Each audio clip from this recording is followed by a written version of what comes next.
All right, ladies and gentlemen, welcome to another episode of Love and Lies Podcast. I am your host, MJ Mangus, and today we have Jeff Laylock.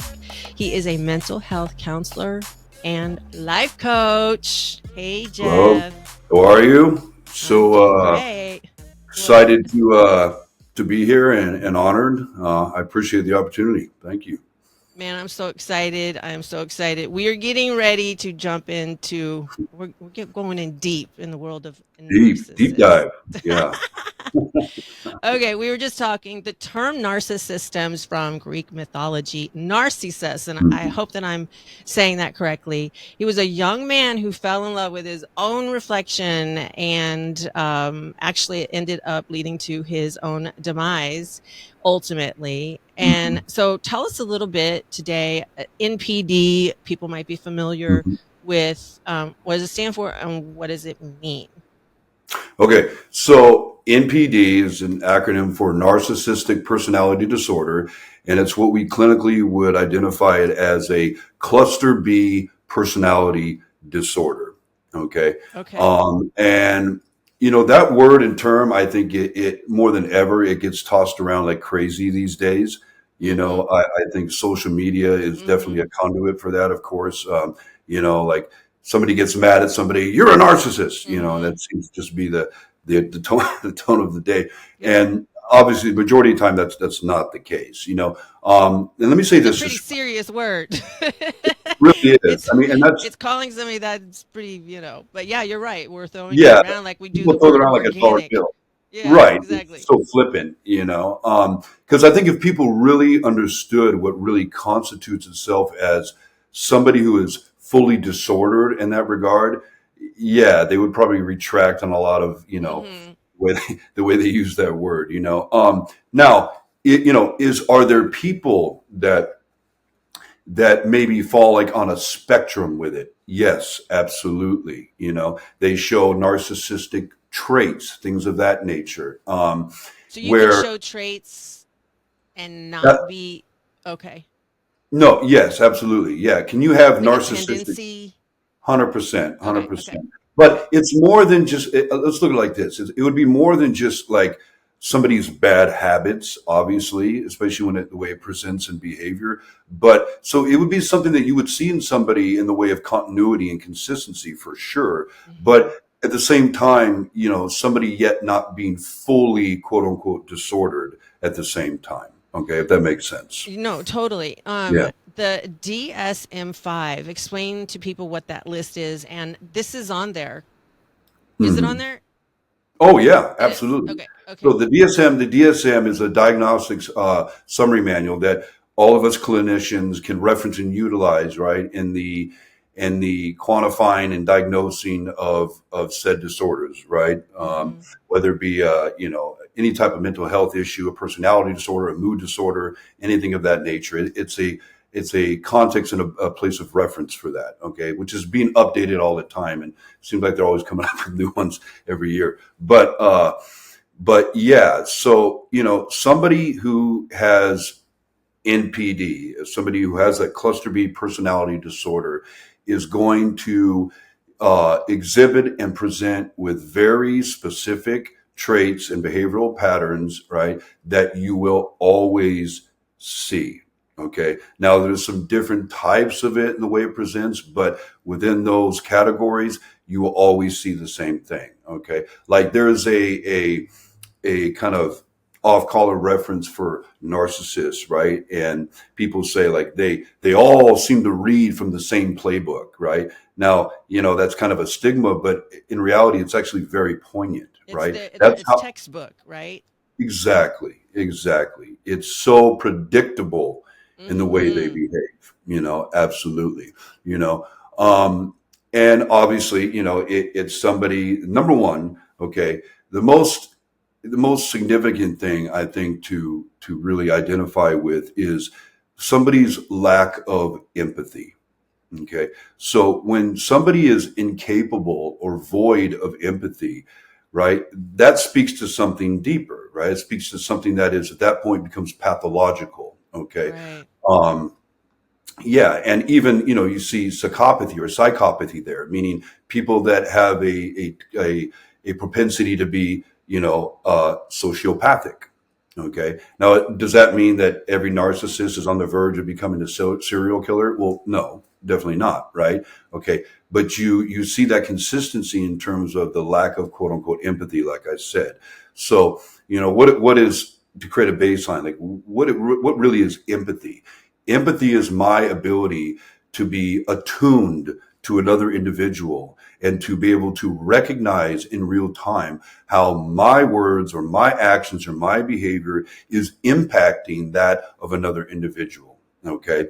Number one. Number two, it's my capacity to be able to imagine, right, what your subjective experience Mm. might feel like, okay. Even though maybe I've never been obviously, if I've been through it, well, it's much easier to access empathy like that, of course, obviously, right?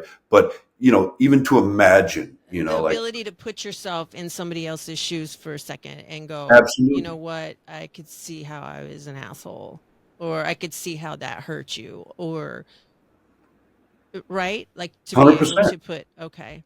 Yeah, like I have the capacity, and not just the capacity, right? I think even more poignant word would be I have the willingness, I have the desire, I have the innate Right. desire to want to understand, because it derives some empathy, and a derivative of the empathy would be compassion, right? So Right. I feel bad when I am in the state of realization or introspection that I've done something to wound you or hurt you, right? And also, I mean, that's why any healthy relationship, you can't have anybody who is struggling with or void of empathy, because that will never work. It's You almost know, like sometimes when you've hurt somebody where it hurts you more than whatever you did hurt them. You know what I sure, mean? Where you feel I do, bad I about do. something that you have done or something that has happened. It's like, especially if you, like, we talk about like narcissism being a convenient word these days. I think, love, I could say the same thing for love, right? Mm, Or the word love, like, to me, love is something that it's an action. It's not just a sentiment, and it's mhm. something that has undeniable attributes connected and associated with it, and if you love somebody, you're going to have empathy. You're going to want to fix it. You're going to be authentically, right, and genuinely, excuse me, moved or bothered or hurt yourself, by the way that you observe your behavior or your words, or that whatever prospective mistake you might have made with your friend or partner or family member, how it's affected them. So somebody who has NPD, they don't have a capacity for that. They just don't. They're void of that. So what does that mean? That means that, you know, if you are in a relationship with somebody who's fully disordered and has NPD, you could be sitting there crying your eyes out, just conveying and articulating and expressing so much pain based solely on what they're doing, and what you see back is just like a void, like utter Like, indifference. Blank screen. Yes, absolutely. Absolutely. I mean, that's another thing that is kind of, I would say, like, maybe a little stereotypical of somebody who has NPD, the man. narcissistic look or stare. But I assure you, it's very real. Ugh, It's just, you could call them like the Manson lamps, like the Charlie Manson look, like it's just somebody, like, they say like the eyes are the window of the soul, which I think is yeah, is very true. It's just absolutely. there's nothing there. It's just this void, this emptiness, right? Which definitely, again, is congruent and definitely aligns with their behavioral patterns as well. So Are they it's like the number one, kind of, and there's many, but identifiable marker that's so synonymous with somebody that has NPD, is that void, that lack of empathy. are they truly in love with themselves at part? Because it might be, it's not confidence, it's not No, real and I self-love. It's there's like a definitely not. black hole. And True. clear that up for us, because somebody Mhm. who is a narcissist that, loves themselves so much. What's the difference Yeah. there?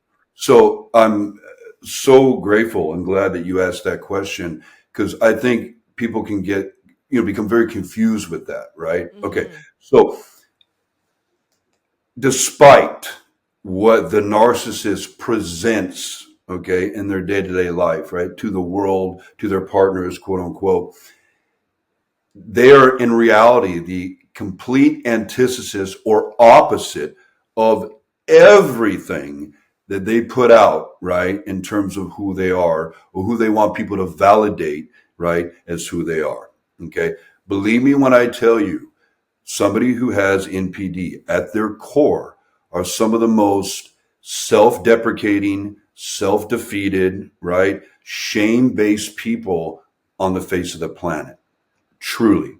Somebody that has, I would say it like this, somebody who has a intolerable relationship with themselves.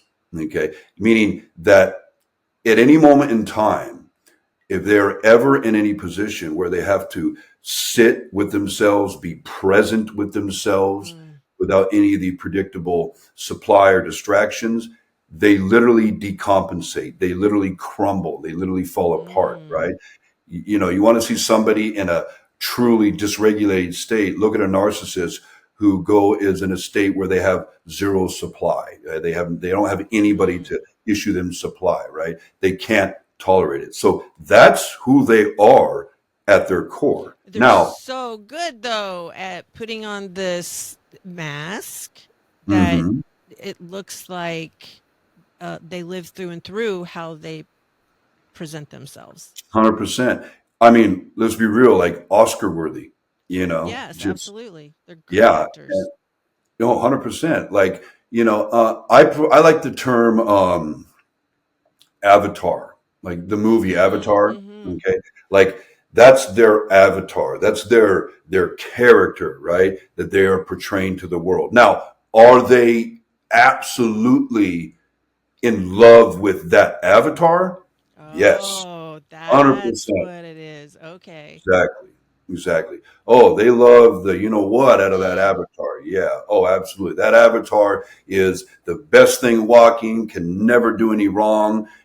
And one thing about narcissists is they're not only obviously, classically, arrogant, obviously, and entitled, but the word is grandiosity. They are so grandiose with themselves, right? Their subjective belief that they are the best thing, that the greatest gift, right, to God's earth, right, and therefore expect everybody else, right, to adhere to that same reference, to that same sentiment, you know and if you don't, it's going to be a problem. you It's know this is the sneaky part though, because you would think that this person is confident, has things going on, and obviously, like you said, they're the very opposite. But they don't walk around necessarily saying, "I'm so great, I'm Mm-mm. this." They do it in a way that we just don't detect it, because if somebody had such a huge ego that they were walking around like how they really thought about Mhm. themselves, or see their avatar, Mhm. um, then it would be off-putting, correct? So they just Sure. do it. They're so good at mastering this. It's the mask. No, 100%. And yeah, you're not going to, now, I mean, will you hear a narcissist, when it comes to maybe telling a story or, reciting their successes and whatnot? Oh, yeah, they won't be shy about that, Right, right? right, right, right. But are they going to Yeah. literally walk around and say, hey, everybody, I'm a narcissist and I know I'm the best thing in the world. I'm the shit and all this stuff. No, I Mm-hmm. mean, you're not going to see that.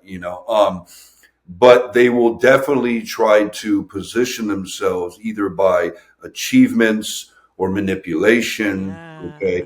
right, to get people to want to fully to subscribe to that idea, you know.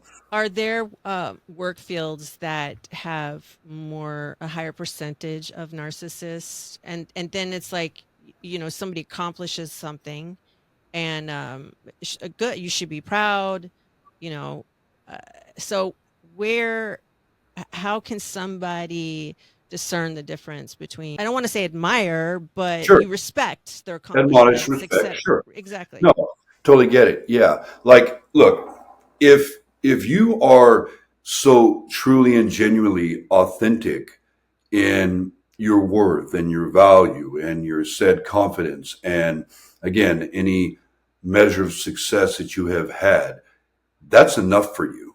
I mean, it Right. You really really is. shouldn't even have to say anything. You should, right? It's like, it's like the same old thing of, you know, excuse me, you have people that, are seeking validation and they want to appear as if they have money, right? Mm-hmm. When they really don't.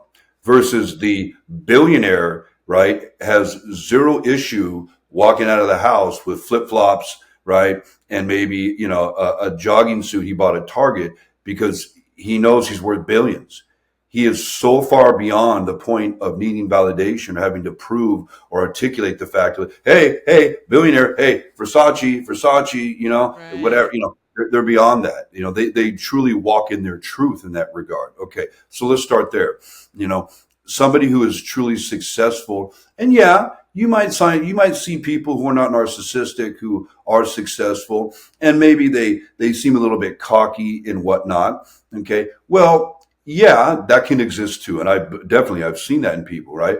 But those are also people who are not narcissists, but those are also people. It's all about context, right? Those are people that are also, regardless of the immeasurable amount of success that they've had, they still struggle with self-worth.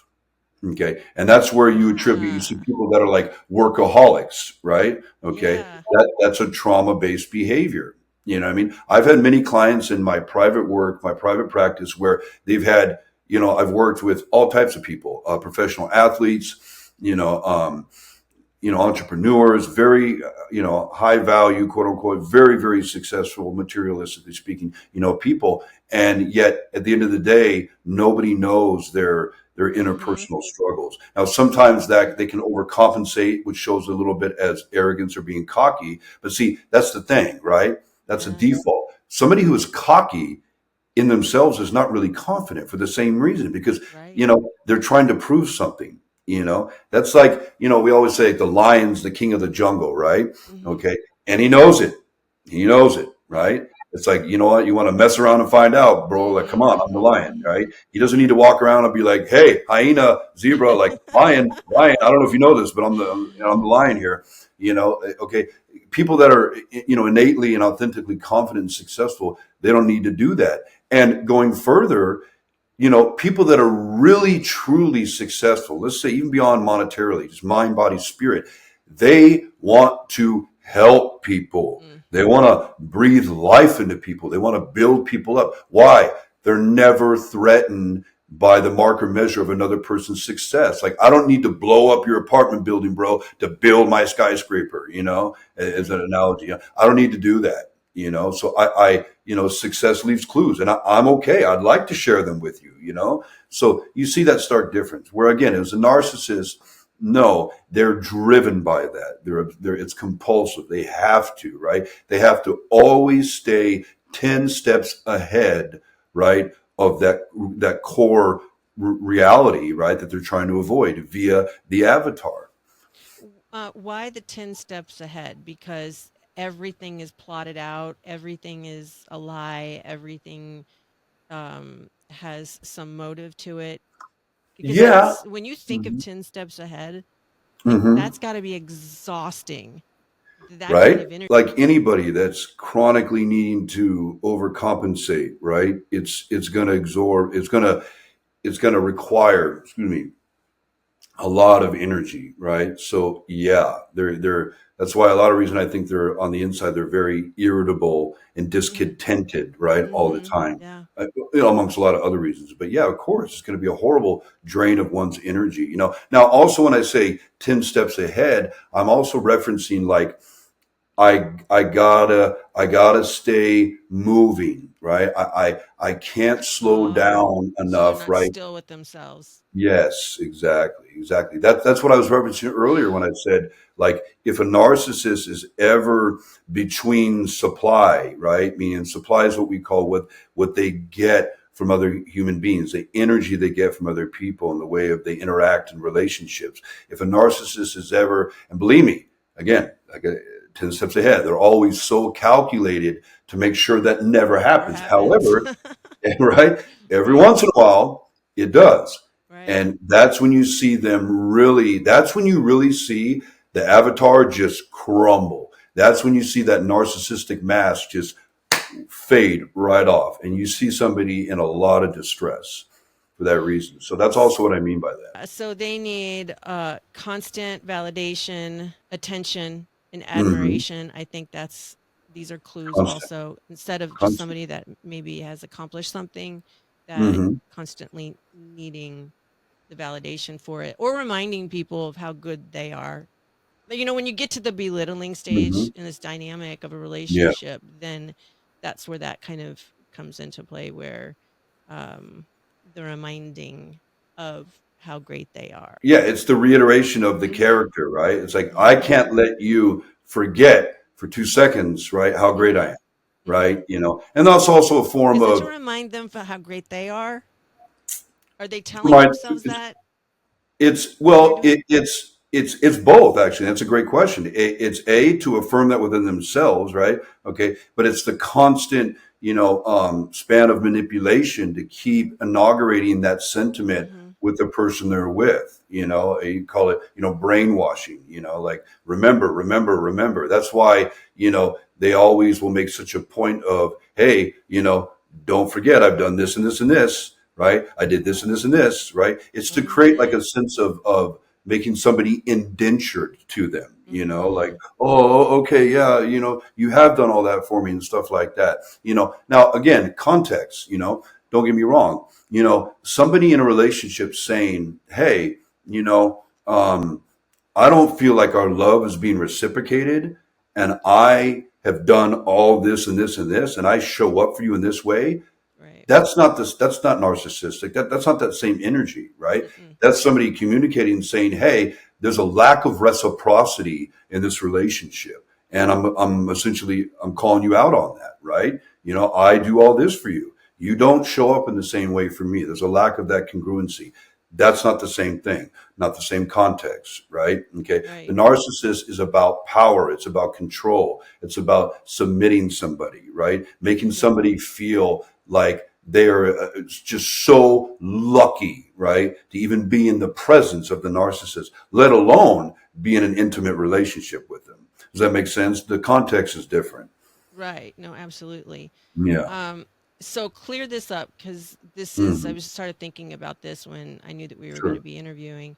Hmm. So they take advantage of others to accomplish their own goals. And does that mean that they're trying to join that person's world, like move in with them and just jump into their life, or are they wanting to take their target and bring them into theirs?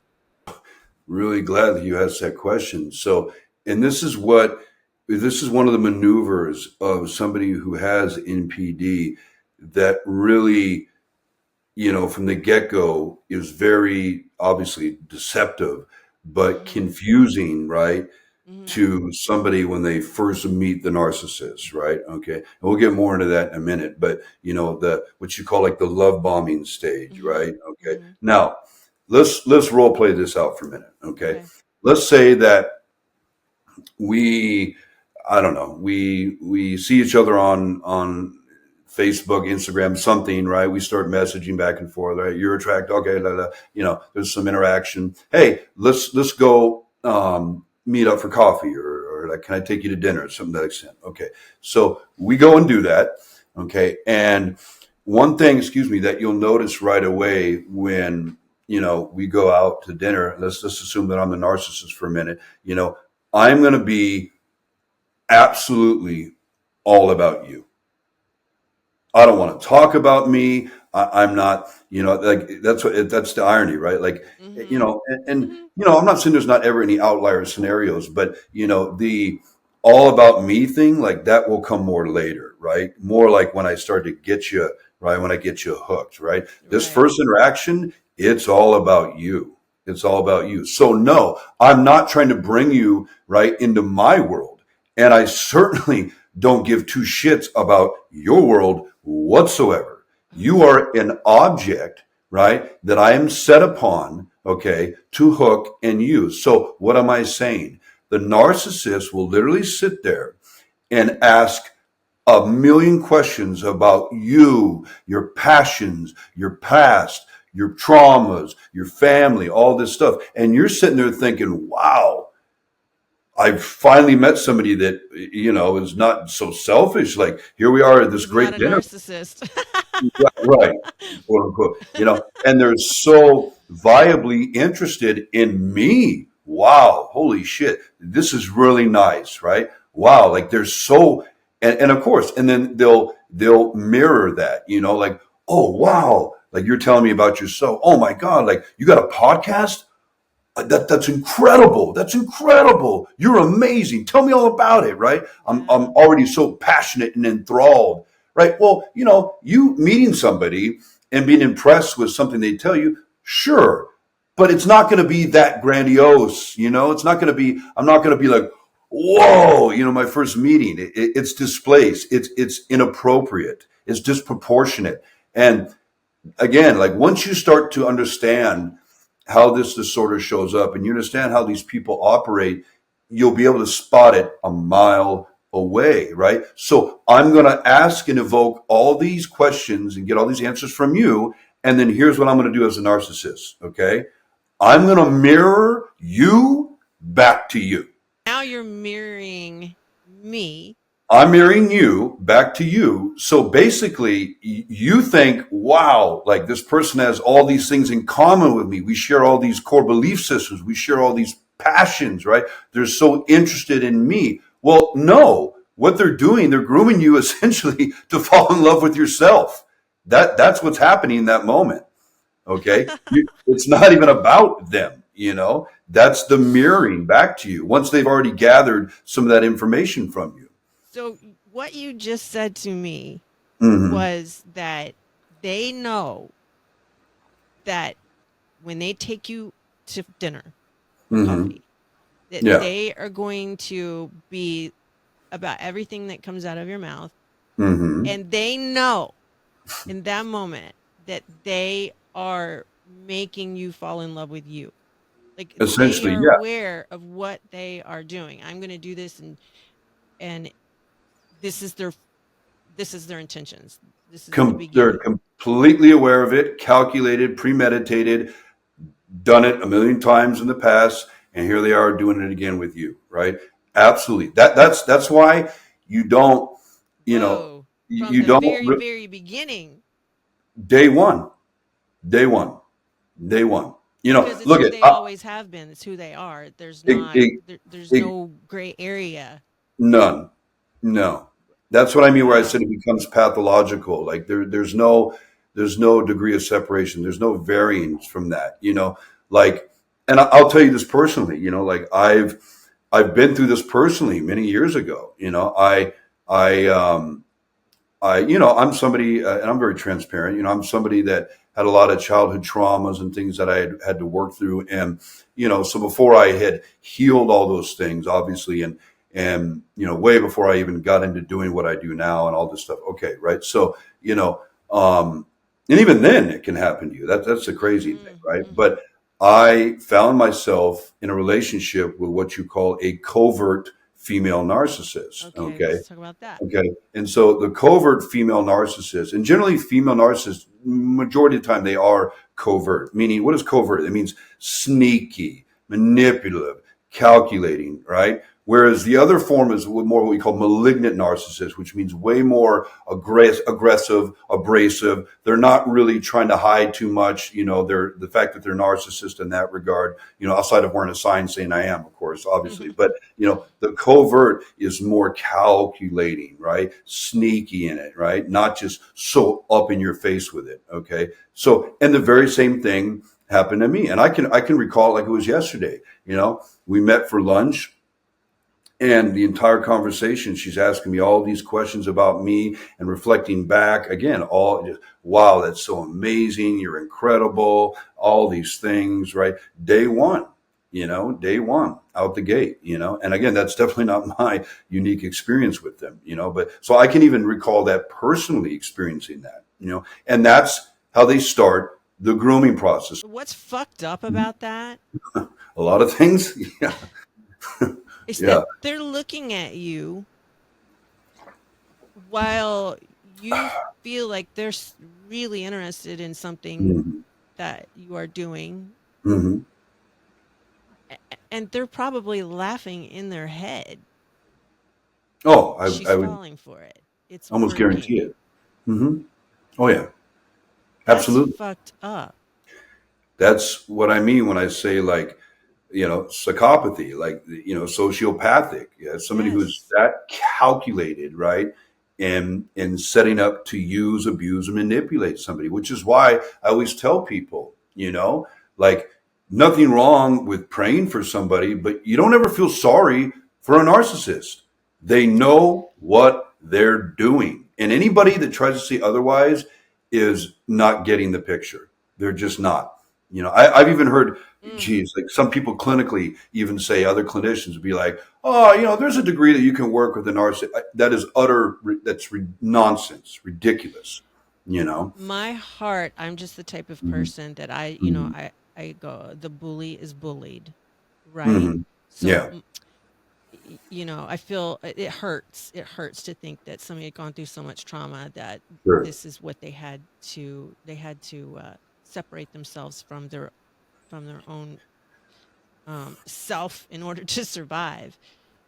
But that's also something that people, when they're in this dynamic, that can keep them trapped Hmm. in this scenario where you feel sorry for the person because you Yeah. start seeing signs that you just discover, and then you're like, oh, they were abused, so you start feeling bad, Hmm. but that also works against you. Like, you can't think like that when you realize that you're in a relationship or friendship or whatever with a narcissist. You're again, I'm again so glad you point that out, excuse me. And I think that's so important for your audience and for people in general to really understand that at its core, right? It's like, yes, again, I'm a very spiritual person. Okay. I'm a Christian, but for me, I always try to lead with love and compassion to the best of my ability. Right. Mhm. Okay.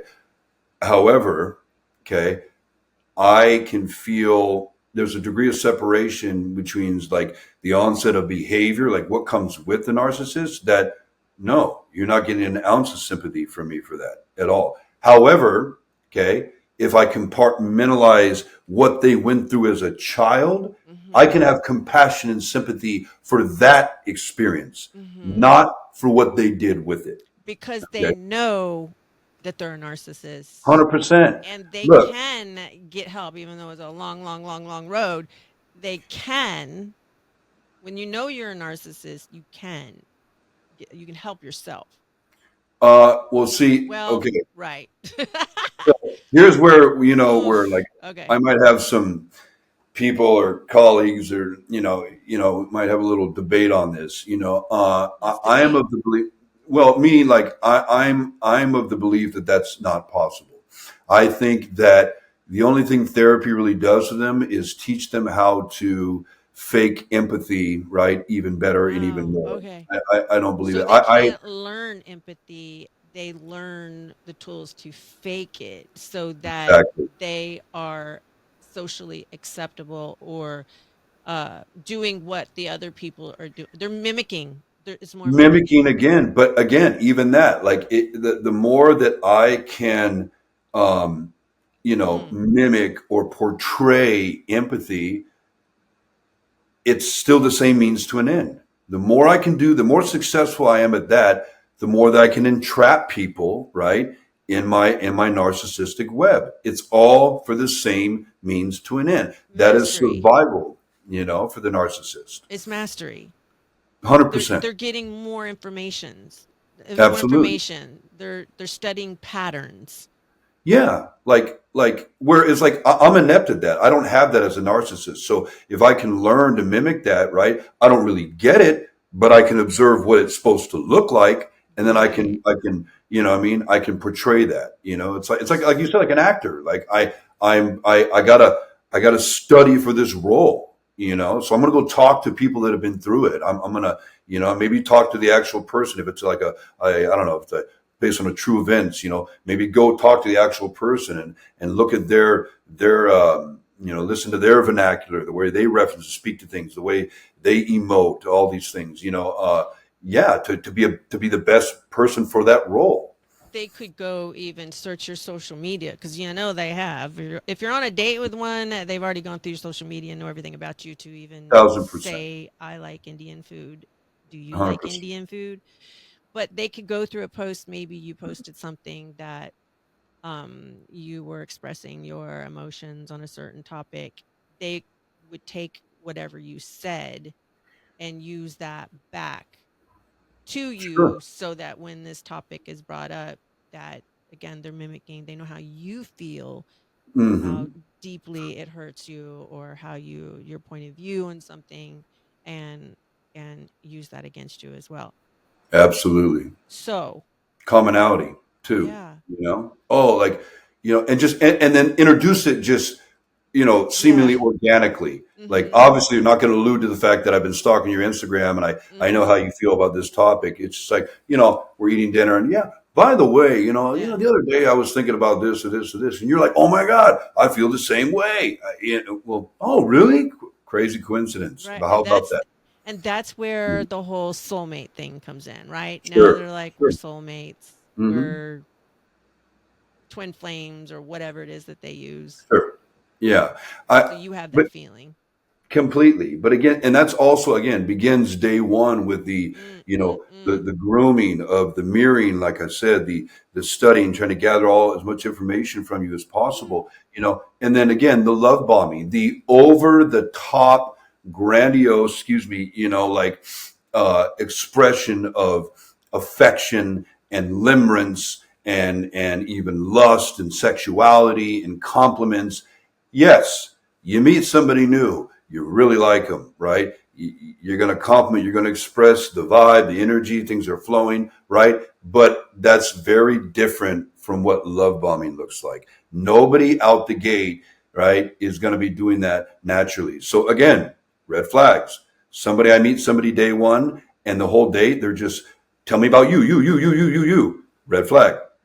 You start to date somebody, and then over right away they are again grandiose, over the top with that love bombing. Boom, red flag.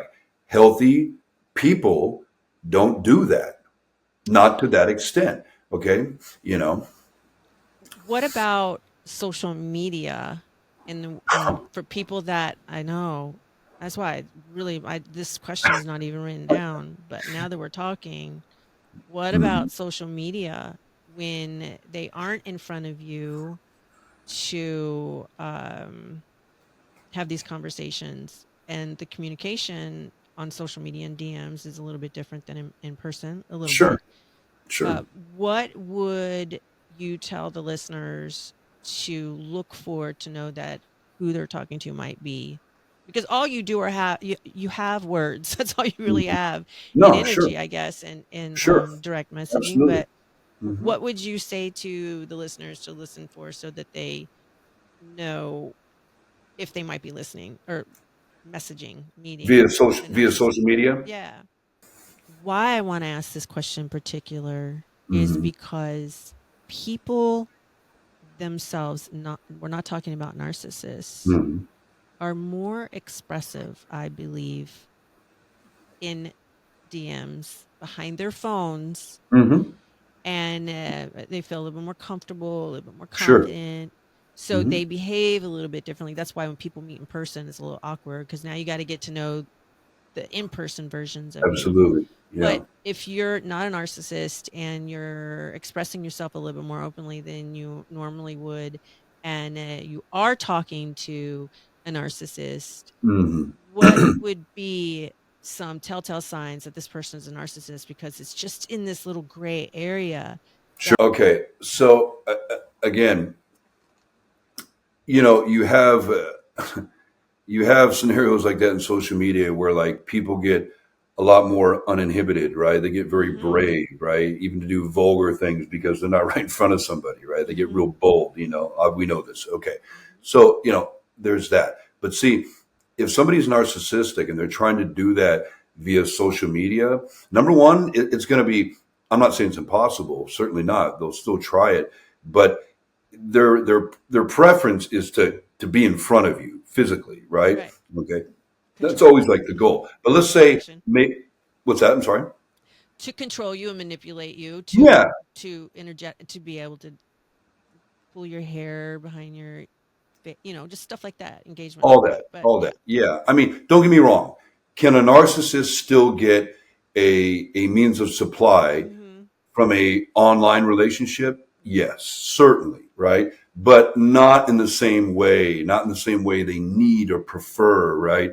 Well, As an in the in very person. begin, yeah, because they're not going to do an online thing unless they're planning on doing whatever. But in Right. the beginning, because a lot of people are meeting on social media, hmm So before they actually get them in person. exactly. So let's to answer your question, like let's go through that lens, right? Okay. Here's what I tell people, right? Okay.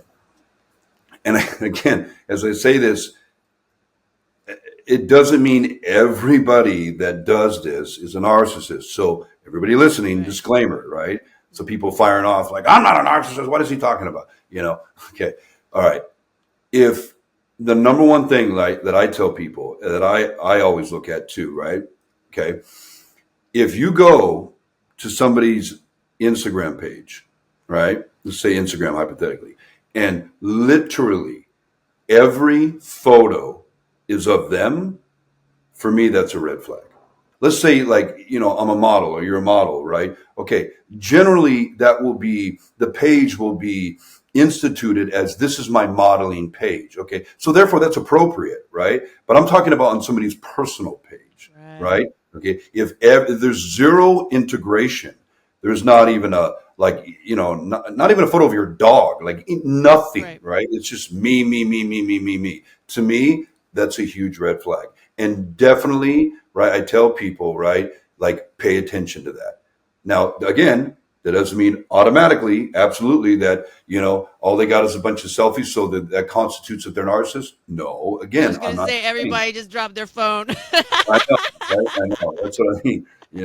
But so certainly I'm not saying that. But what I am Right. saying, right, that people who are narcissistic and have NPD, that's 90% of the time, that's what you're going to see on their social media. So before they even start talking to you, look at that, right? Look at that. Okay. Now, in terms of the language, again, it's not just going to be like abrasive or just, one shot, things that are brave or bold just because they're on social media. You're going to see a pattern. You're still going to you're still going to see the same mechanisms, right? Okay. Gathering information from you, mirroring it, reflecting it back to you. Okay. And then over the top complimentary, right? Liking all your photos, commenting, da da da, et cetera, right? Just building you up, building you up, building you up. Okay. And everybody, right, should be aware of this. Okay. However, I think, and I mean that truly, like everybody, because I think some people think like, oh, I've never been through that and I'm immune to that. Mm-hmm. You know, Mm-hmm. you'd be surprised. Okay. But I will say this, and I think this is one of the most important things to acknowledge here, right?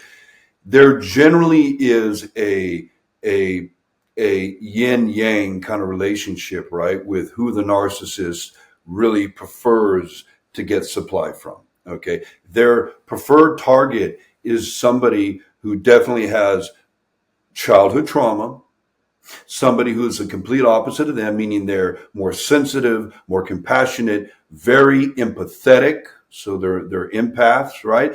And 95% of the time, I would say, and there again some differences, okay, some outliers, but majority of the time they're also extraordinarily codependent. Okay, so Oh, that's their favorite target. The codependent with some unresolved childhood traumas who has zero boundaries, struggles with self worth, right? That's who they're going for. right? And That's the number one narcissists can target. even they could even read the body language of somebody like that and go, her. Yeah. Oh, absolutely. Because for them, you got to remember, like this is not something they're doing for shits and giggles. Like this is survival for them. Yeah, they gotta You live. know, They gotta so like you survive. line 10 people up in a room against the wall, and you have, let's say, I don't know, 7 out of those 10 people are fall into the criteria of what I just expressed. They're codependent, empathic, right? All have childhood trauma in their background. Yeah, I bet you $1 million a narcissist, right? Without even any like obvious conversation. Let's say they're not even allowed to like verbally communicate. I bet you $1 million, right? The narcissist will pick out the empath. Absolutely. Mm, It's like, mm-hmm. it's kind of an energy that somebody puts off, and they're doing it inadvertently. They're not doing it intentionally, right? And it's not. And by the way, it also doesn't have to be something that's so obvious, like kind of like a Linus from Charlie Brown, like, oh, walking around, the rain cloud over my head, like Right, I'm visibly, right, right. depressed, or sad. No, no, not even that obvious. And you're absolutely right. They'll sense that, So again, attributes on the phone, social media. Look at the selfie thing, definitely. Okay. Um, Mm, look at the stuff that they're posting about, things like that. And then, yeah, generally the language is going to be the same, right? And it's all for the same means to an end, right? To get you uplifted and see, not to get off track, but it's the same thing. It's like, that's why they prefer the codependent and the empath with trauma, because those people still haven't done enough of their own, interpersonal work. They're not healed yet, right? So they're looking for that love that they never got. They're looking for that connection that was fractured in their attachment systems when they were children with one or both their parents. They're seeking that. They're looking for that, right? So when the narcissist comes out the gate running, right, with all these compliments and over the top grandiose self interest in them, and again reflecting them back to oh wow, like not only interested in me, they're so complimentary, but geez, I for once I really feel seen and heard with this person. mm-hmm. Boom, right? Yep, They got it. they're getting locked in without even realizing it right there. You That's know. also a part of the isolation tactic, right? The love bombing and all of that, so that now you're uh used to how good that feels, Hmm. and you gravitate more towards them, and the isolation starts where Yeah. Yeah, you're right. That's pervasive. It's progressive. Excuse me. And it starts to come, later. Meaning that if the narcissist comes in and starts to isolate you from like, other connections you have, your friends, your family, right, and wants you at a place where you literally become essentially completely dependent on them for your means of connection to another human being. Well, yeah, you're less likely to reject any of their behavior because you need that connection. You're dependent on it, right? And how do they do that? Well, normally they'll start to create points of contention, right? Between either themselves and your friends, right? Example, hey, I don't really like your best friend. I think she has ulterior motives. I think she's really jealous of you, right? Remember the other night at dinner when she said this, right? Well, I think this is what she's really doing and really meaning that way. God forbid you have an argument with your family member. That happens. God forbid you have an mhm, argument with your best friend. They'll take that and spin that, right? See how she is? I told you, right? You should really rethink your relationship with this person, right? That's how they start to maneuver with that. like they have your best at heart, like they're protecting you, 100%. they've got your back, they're Yeah. looking out for you. Yeah. 100%. What Yeah. about when we talk about mimicking emotions? What Mhm. about when they cry? And I'm not talking about like little tears. What about Right. when, you know, they cry and they Yeah. can't breathe and the snot's coming out of their nose when there's Right. these moments like where does that come from, Jeff? Okay. So, and you're already on it, right? You're already alluding it to it, right? Same thing with like the fond, empathy. Same thing, right? It's a learned thing. Okay, this is what somebody who is really hurting or offended, this is what that looks like, right? I can draw that from other people, other relationships. Like I can draw that from social media. I can draw that from a movie. You know what I mean? Mhm. Like I'm a good student. It's Mhm. survival for me. I got to do it. I will tell you this, right? And just very layman's, right? It's complete fucking bullshit. Complete bullshit. It's There's not an scary. ounce of sincerity in it. I remember one time when I was finally walking away, and it takes time. We can talk about this too. But when I was finally getting out of that dynamic with her, and I was fully trauma bonded, and I didn't even know what the hell a trauma bond was, let alone that I was in one, right? But I finally, with a lot of support, and a lot of prayer, and I was finally getting out of it. And let's say I was at the point where I was right before I was going to like block her completely on all social media, text messages, right? So one day we're having and this is an example to issue the point. We're having a conversation, and first, okay, it starts sexually. And I want to say this too, right? Generally, and there are exceptions, but generally, narcissistic men tend to be more the malignant type, the bold, out front, aggressive. And one of the catalysts that they use to also hook people is money and gifts and materialism, right? Okay. Well, take a wild guess what the female covert narcissist utilizes, right, to try to hook men. Take a wild guess. The sex. Absolutely. Right. Absolutely. 100%. They weaponize Yeah. their sexuality. Okay. So, and we can, spend more on that later too if you Yeah, want. yeah, But yeah, for yeah. sure. So, You know we so are. and yeah, and I'm at a point now, of course, where I look back and I can laugh at all this. Now, granted, at the time, it was, it's devastating. It is Yes. literally, and we can talk about this too, like what being with a narcissist does to the brain and the body. Like it is immeasurably caustic to one's health, your heart, your soul, but even just physiologically speaking, Mhm. can institute so much damage, So Mhm. anyway, that's what she would do to me all the time. I would be like, okay, this is insanity. I'm done with you. Don't text me, don't call me. Of course, but I wouldn't block her, right? Mhm. Okay. Mhm. 2 days would go by, and then I would get a text with a naked picture, or you can figure it out, all that kind of Mhm. stuff. And of course, okay, okay, you got me again, and I Mhm. come back to it, Mhm. Mhm. and of course, men, it's sexual, sure. But looking back, what I didn't see, what a lot of men don't understand in this, and people in general, it's even the sexuality was like the only time that you actually feel validated with that person. So that's the other part of that people don't realize. And when I speak about weaponizing the sexuality, it's not just typical, like men and sex and all that. Yeah, sure, okay, but it's deeper than that.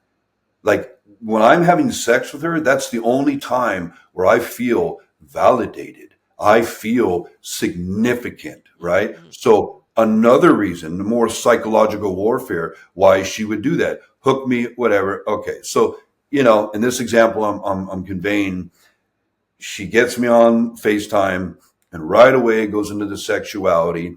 And this is how, again, pathological and calculated they are. Okay. And I promise I'm going somewhere this regarding the Yeah, tears. Okay. you got me. So, she starts doing that, and then sexual stops dead Yes. and starts crying.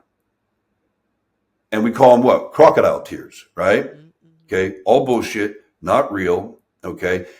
but it's that labile. It's that quick sudden shift from sexual to, I can't believe that you said you wish you never met me before. How could you say that to me? Right? Like, Mm-hmm, mm-hmm. you know, that's it. And I remember at that point, I was starting to get it, right? I was starting to get it because the most powerful thing you have in terms of getting agency back in your life and dealing and healing from narcissists is knowledge, Right. right? So, somebody put me on the path of like what this is. And I was like, oh my God, that is her to the T. There's the playbook. So I remember at that moment I stopped and I said, why don't you go ahead and knock that shit off with your crocodile tears? And literally like this, went from nothing, nothing. Whole affect, face change, tears stopped, gone, right? And then went right to anger, right to anger. Right. Well, To fuck you. You don't anger. want to answer that, right away. You see? So Right. that's what you're dealing with. So, and again, but to the codependent and the empath who doesn't know any better, right? And the narcissist starts crying, they feel that, and without guidance and coaching and counseling, you know, they right away, they predictably take ownership of the other person's emotional state, right? And they make themselves responsible for it. And now I feel it, and now I got to fix it, right? Okay, Yep. that's what they're counting on. That's what they want. Reason 4034 why they prefer the codependent and empath, okay? That's what happens there. So it's absolute bullshit. Total bullshit. You Yeah. know, I messaged you. Hmm. Remember when I messaged you about narcissist not being able to make love? Yes, I do. Let's talk about the intimacy part. I think Sure. anybody who is wondering if they're in a relationship with a narcissist, I think that if they go back and they think about their sex with their Hmm. partner, and if they look at it and see that it's really primal sex is taking, there's no love Yeah. making, like they can't mask making love to you. Mm. I shared with you, it's almost like if you ask Yeah. them, that it'll be like the Wi-Fi going out. They don't Mm. know the answer to it, they don't know how to mimic it, because when you're making love, you're looking in, it's slow, it's a Yeah. connection, it's so Hmm. deep. And the eyes, when you're looking into, it's intimacy, into me you see. So this is ground, I think, that makes a narcissist very nervous, because Oh yeah. why? You tell us why. Why is that so hard for them? Why can't they fake that part? Or Okay. can they? Well, Will they? no, and I'm going to tell you why. Because here's the deal. Let's assume a narcissist. Well, first thing you're going to see is you're never going to see that organically or innately, right? Now, if you have a scenario where your sex with and you don't realize that you're with a narcissist, and maybe you're feeling a void, you're feeling an emptiness, right? And you say to them maybe, hey, could you try, like making more love to me than just like rapid fast fire sex, okay? And of course, as you said earlier, the Wi-Fi goes out, right? Their initial reaction is, oh fuck, like imposter Yeah. syndrome, like I'm caught. Yeah. I don't know how to fucking do that, right? So there's that, yes. But even if they, let's say they, you know, they go on like, I don't know, they get on Amazon Prime or something, they start looking at a bunch of romance movies where people are making love or whatever, Or and they they try Google to, it. How do you right, make love? right, quite literally, yeah, and let's assume they did that, okay? Here's the deal. In action, in pace, so to speak, like, yeah, maybe they can mimic that a little bit, but here's the part that's always going to fail. You're going to know the difference because you're not going to feel it. You're not going to feel Mm, it, right? Sex, real sex with right. somebody you love, the intimacy, like you said, it's this like, it's the shared language. It's expression. It's a dance, for lack of better terms, right? Hmm. It's something. It's visceral. Hmm. What I mean, you feel that intimacy. You feel the passion that emerges from it, right? And almost like it would almost be like a fish out of water, like awkward, right? In terms of not even the act of it, but the way you feel it. So it would be so confusing, I think, to somebody who doesn't know any better. Like, okay, they're doing the whole slow thing, whatever, but it feels like they're still going at me a million miles an hour. I don't feel Yeah. a connection there. Okay, so that's that. Why is that there? Well, first of all, you can't give what you don't have, right? I can't materialize and express what I don't even comprehend, and what I certainly don't have any interpersonal relationship or connection to, right? As a narcissist, I'm completely disconnected from my core self, right? So I don't even understand what intimacy is whatsoever. I don't know it. I don't feel it. I can't express it. I can't give it. I can't receive it. Right. So, that's it. I can't give you again what I don't have. Like, that's not going to materialize. Number one. Number two, that's not what sex is for them. Sex is you. Well, let me back up. Okay. If you're in a relationship with somebody who has NPD, right? NPD, excuse me, they don't even look at you like an autonomous human being. You're an object, quite literally. You are there to do what I need you to do for me, to get my supply, morning, noon, and night. That's it, right? And I know it takes people a real minute to really organize around the reality of it, and how sadistic and again pathological it is, right? That holy shit, like the mind fuck, that somebody could be that sick, that twisted, that sadistic. And the answer is yeah. Yeah, unfortunately, So you're an object. So I don't care about your desires or your needs. I don't care about pleasing you. I'm not fucking here for that, right? I'm here to get off, right? And use you to do it. And So they there's do it that. so eloquently, though. Oh, of That's the course. fucking. That's the mind fuck.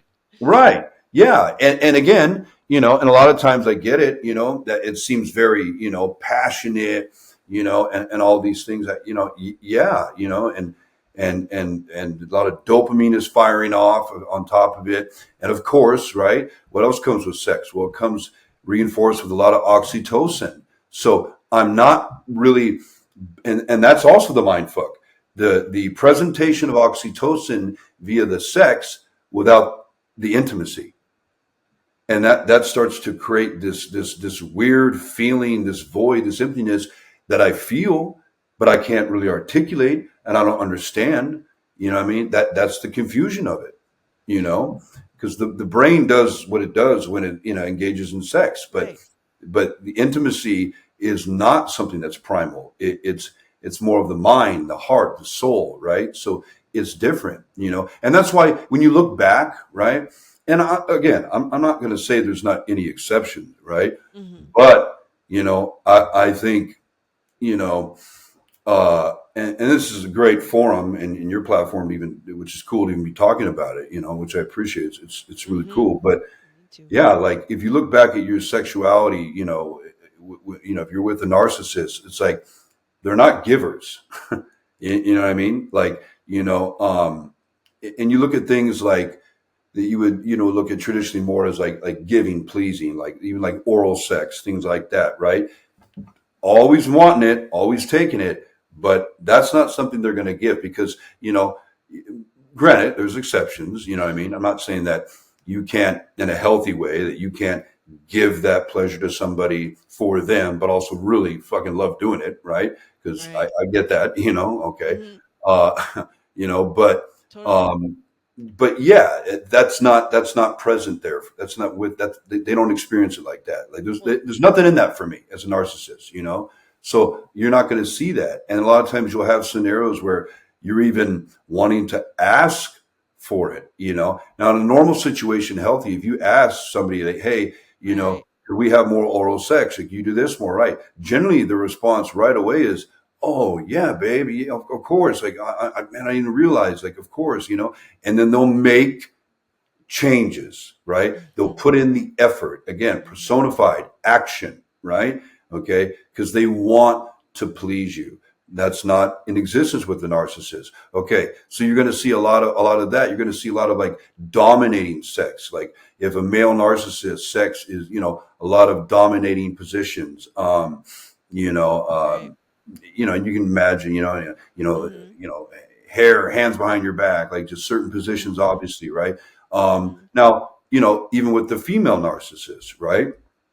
A lot of them like that control too, right? So, even though I get male, female anatomy and whatnot, but, a lot of times, they want to be in control. They want to be on top. They want to be in that kind of position, right? They don't like being in a very submissive role, right? In that regard, even if it's just intermittently during sex, um, even things, also for the validation, right?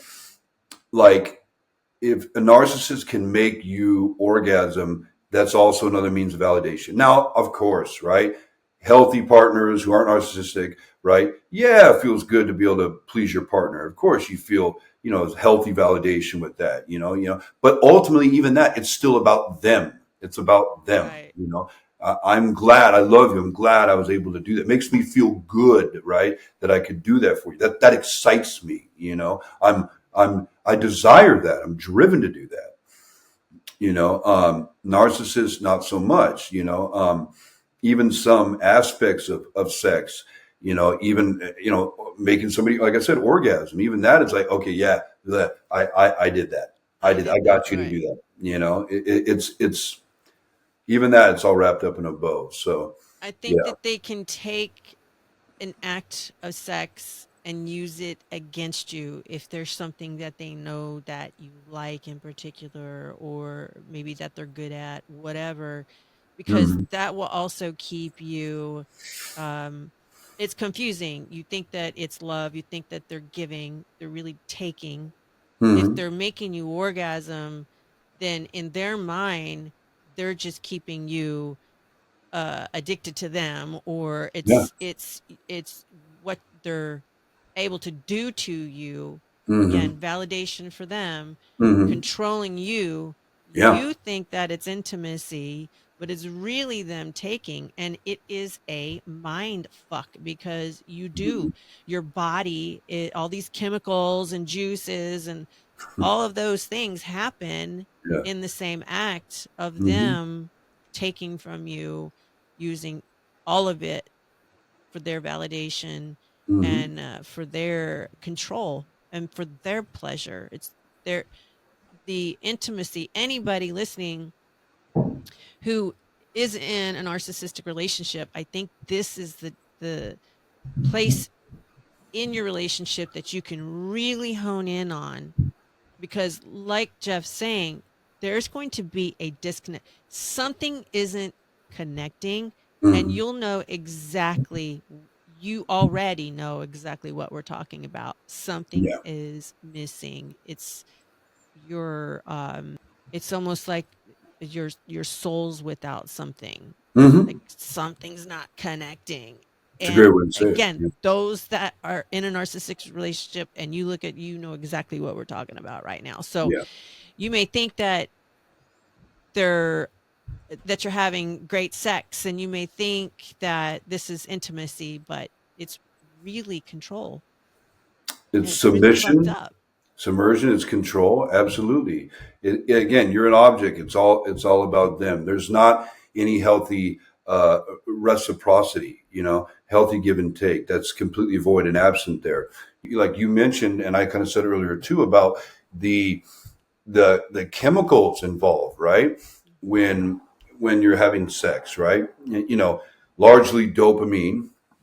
Okay, dopamine, and then with the release of dopamine is another neurotransmitter called glutamate, which just basically reinforces the behavior. Essentially, in layman's terms, it reiterates and reinforces to the brain, like, hey, this behavior is significant, right? Remember, it's important, right? That's what glutamate does. So you have that, and then you add in the third of the oxytocin, which is a bonding, a connecting, right?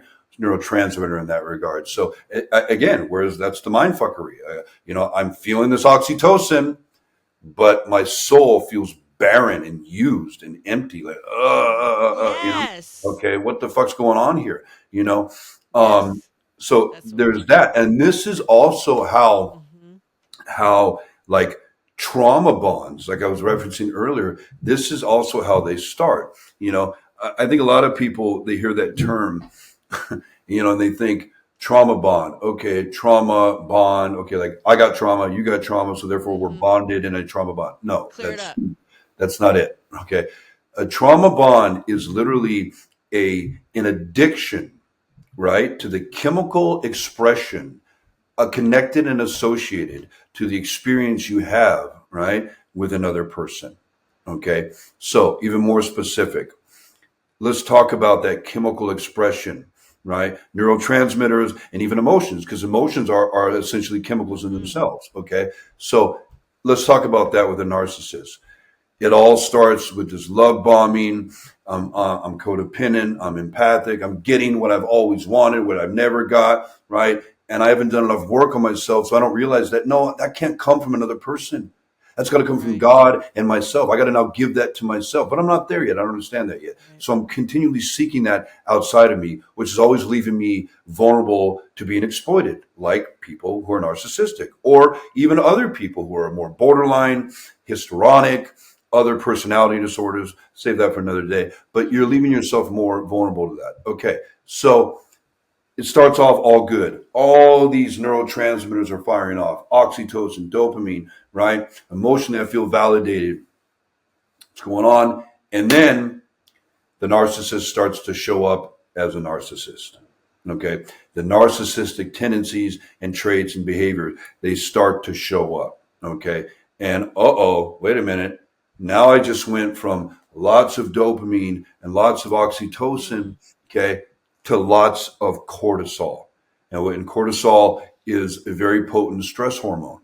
Okay. So now I'm getting that. And now that the narcissist knows they got me, right? The majority of our relationship is controlling, abusive, demeaning, degrading, because for the narcissist, and this is how sadistic, right?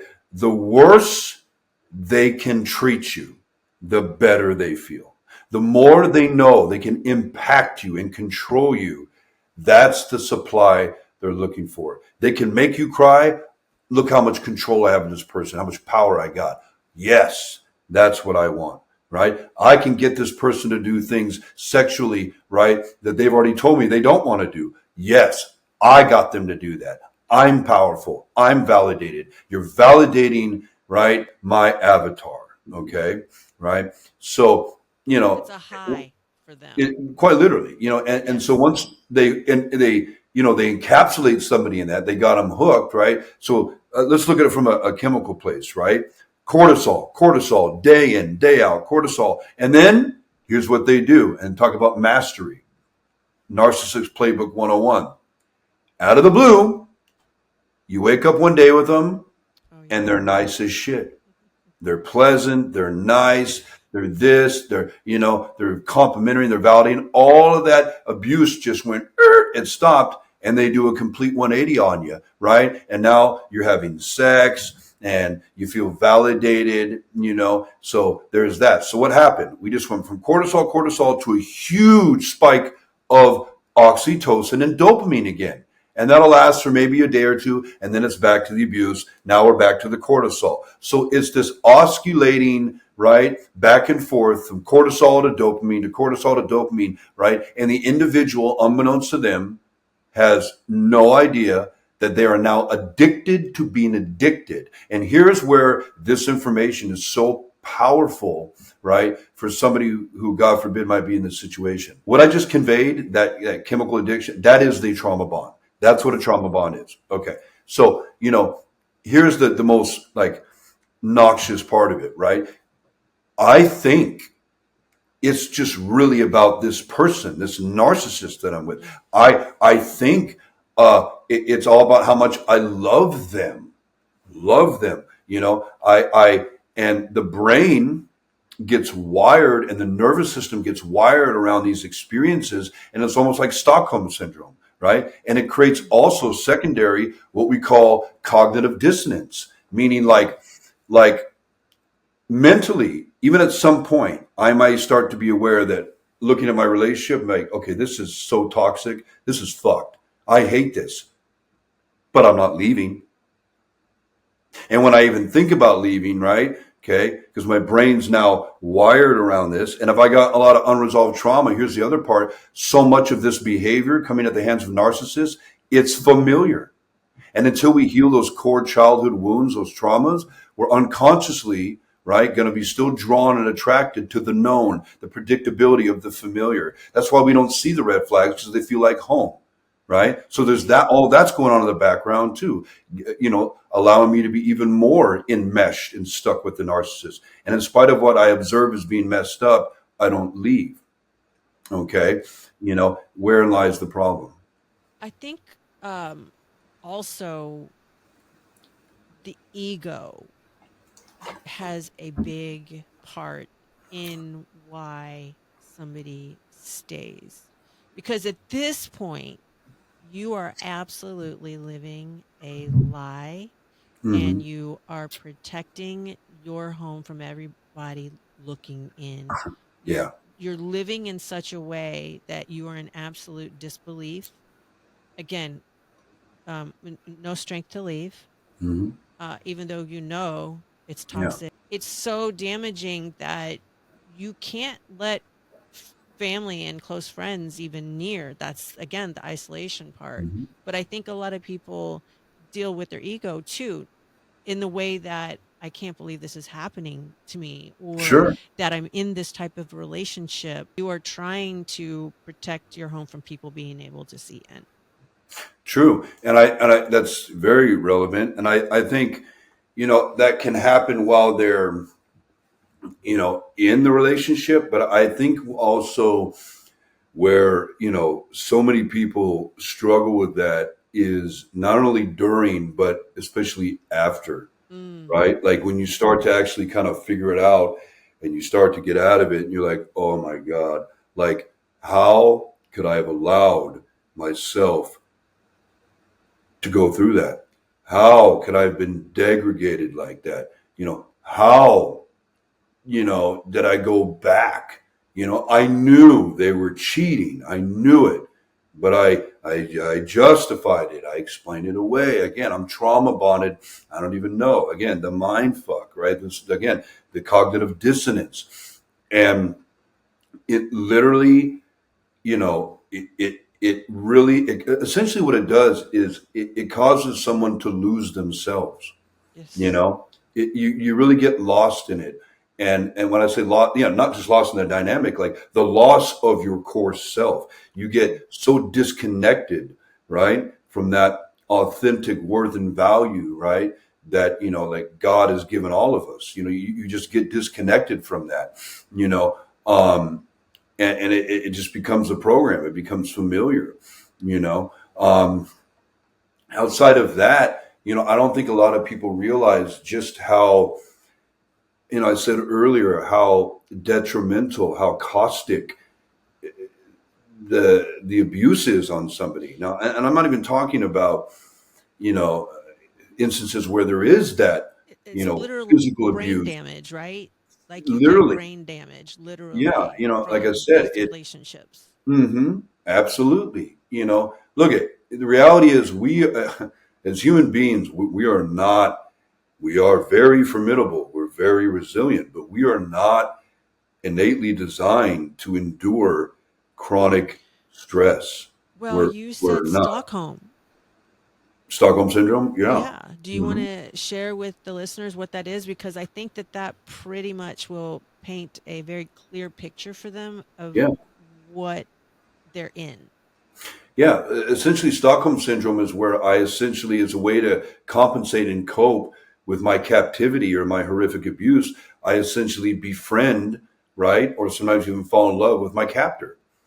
As a way to, again, to compensate, a way to survive it, a way to cope with it, right? So, That term came from somebody that they were kidnapped and then held mhm. captive for 20 years Yeah. and they found her, thank Hmm. God, but she missed Her him, captor. her Hmm. captor. She missed him, Yeah. regardless of everything that she went through. It happened. Yeah. And I think the listeners can identify with that.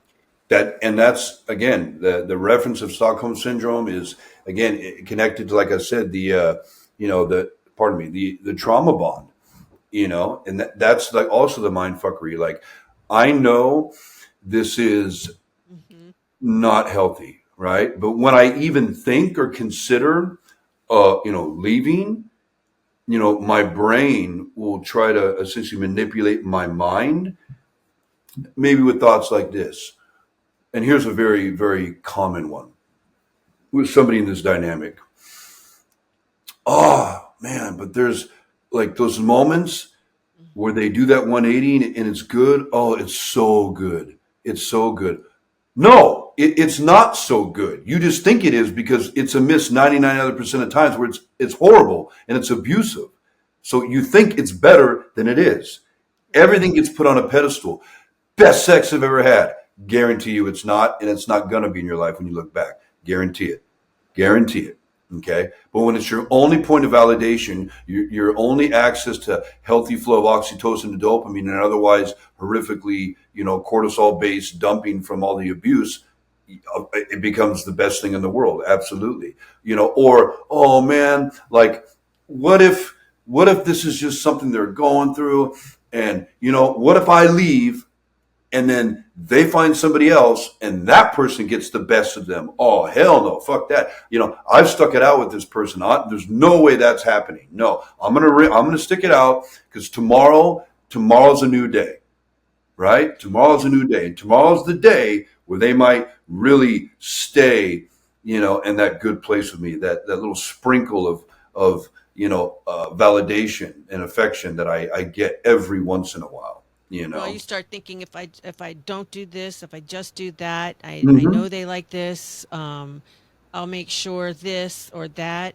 And I think by the end of the day, you yourself is exhausted from all the hoops that you have to jump through in order just to try Absolutely. and keep things stable in your life, in your Mm. relationship, and not experience another massive blow up or any Hmm. part of the toxic Yeah, relationship. yeah. Where does NPD actually start? Like, what type of environment is a child in when they start developing this personality disorder? Early onset of NPD. Yeah, also amazing question. So I said earlier that at the core of a narcissist is somebody that is so shame based, right? And here's the kicker, right? Like the biggest irony of it all is that, and they're also terrified of abandonment, yet Yeah. they inaugurate it all the time. But again, they also circumvent that because here's the thing. Number one thing to remember when you're in a relationship with narcissists, you're never the only one. Hmm. You're never the only one. They're always cheating, and they always got two or three people in the background that they're already grooming because, again, the way that they're wired is to expect abandonment. Okay? And prepare for that space that they can't be alone in because 100%. they'll have the meltdown if they have Like I any was amount of saying, time. 100%. Right. So let's talk about where that meltdown comes from. Okay. Yeah. It's like majority of personality disorders. They're rooted in trauma. They're all rooted in trauma. Okay. Right. So somebody has a series of what we call adverse childhood experiences or childhood trauma. Generally they go one of two ways. Right. They end up becoming more sensitive, more compassionate, more empathic, and most of the time codependent, or they verge off the other way, right? And they can become more narcissistic as a way to survive those core wounds, right? Okay. And as a way to compensate for what happened in childhood. Now, let me explain what I mean by that specifically. Children are very egocentric. Well, they're supposed to be.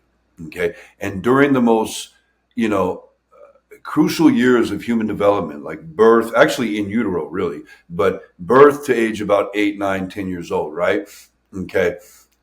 That's the most crucial years of human development. Psyche, what we call clinically the schema, brain, body, all of it. Okay. So, layman's terms, whatever happens in the environment for that child, okay, the child is unconsciously, of course, is going to take ownership of it completely. Example, my dad up and bounced one day, never came back. Okay. Somehow that's my fault. The takeaway from the child unconsciously is I am unlovable. Because, there's no way that my father, my dad, could just leave like that. So somehow, some way, I have to be culpable there. I have to be responsible for that. There's got to be something so bad me, shameful, dirty, flawed, fractured, broken with me that would cause that. Okay. If my mother is narcissistic, right? Chronic invalidation, never good enough. It creates such a state of dysregulation and anxiety and a huge case of like toxic shame where I am bad at my core. I am unlovable. I am hard to love. Okay. So that's always there, right? With somebody who has NPD. There's always childhood trauma, right? Okay. And they experience it and internalize it so severely to the extent, and here's what happens, that shift. They essentially completely and utterly abandon their core self. That's what happens.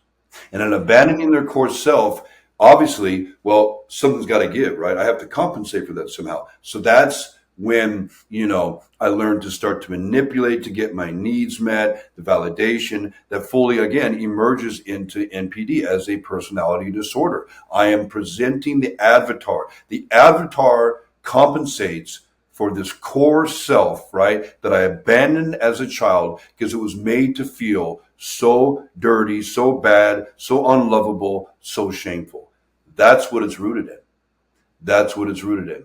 And yeah, I'd say a lot of it probably is, there might be, a lot of it's maybe maternal, but again, it can be, non-binary in that regard too. Like I can have those wounds with my dad, right, and it still affect me the same way, 100%. So it's not necessarily because the mother, it could be from a mother or a father. It's your environment. Yes. And it gets so bad that you believe that you are unlovable and that it is your fault that everything is happening, that the mind, in order to cope, abandons their own self because it's unlovable. 100%. And 100%. I'm thinking of one in particular, right? A narcissist that I know. And, little girl, okay, mother gets sick with terminal cancer, dies and passes away. And then dad goes out to the store one day, leaves the kids home alone, her and her siblings, and literally just doesn't come back. Doesn't come back. So the kids are living there one day, dad's gone, not coming back, nobody's coming back, 2 days, 3. Inevitably, the neighbors or people intervene, right? Child Protective Services gets involved, whatever. They all get split up and go into foster care, right?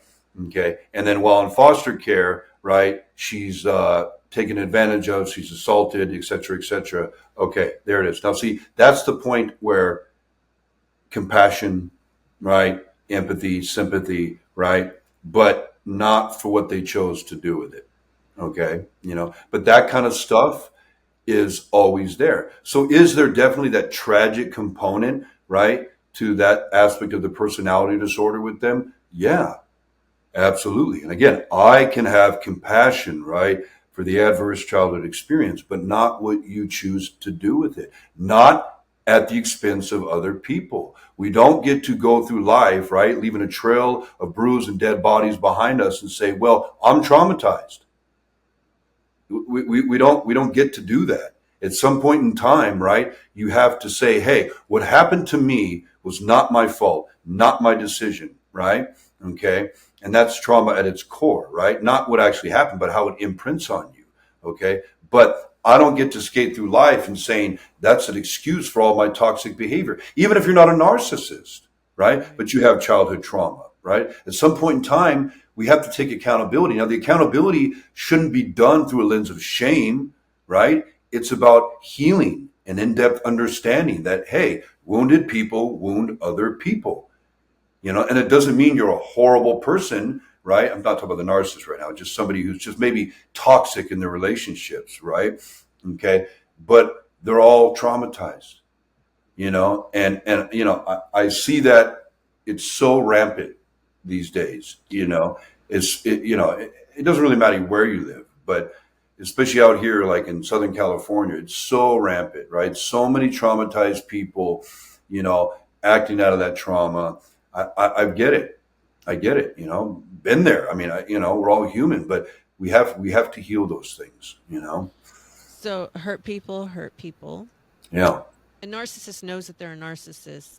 Hmm. And like you were saying, they're going to have all these other backups. That's another reason why you're going to stay in the relationship, Hmm. because the other person's not going to get whatever you've been working hard for, Hmm.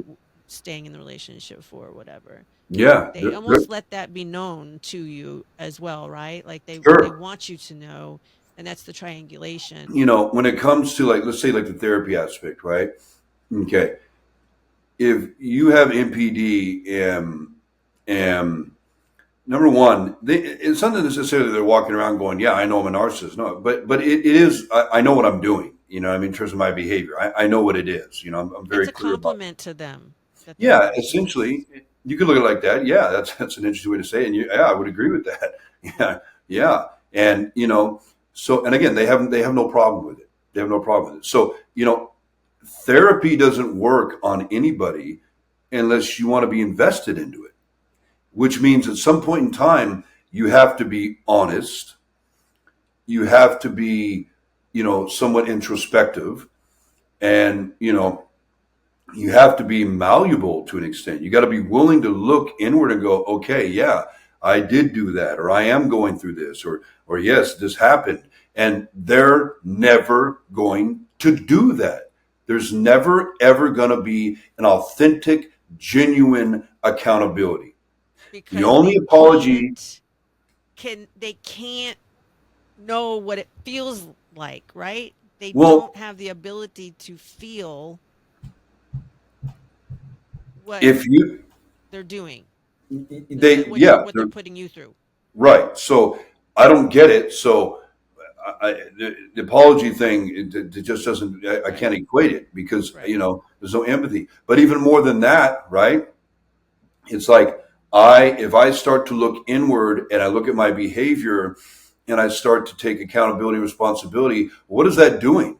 That's cracking that avatar wide open, and it's bringing them colliding right back to that core self that they can't tolerate and they abandon. So they can't have real accountability, because if I have real accountability, I got to connect to that, and I'm not doing that.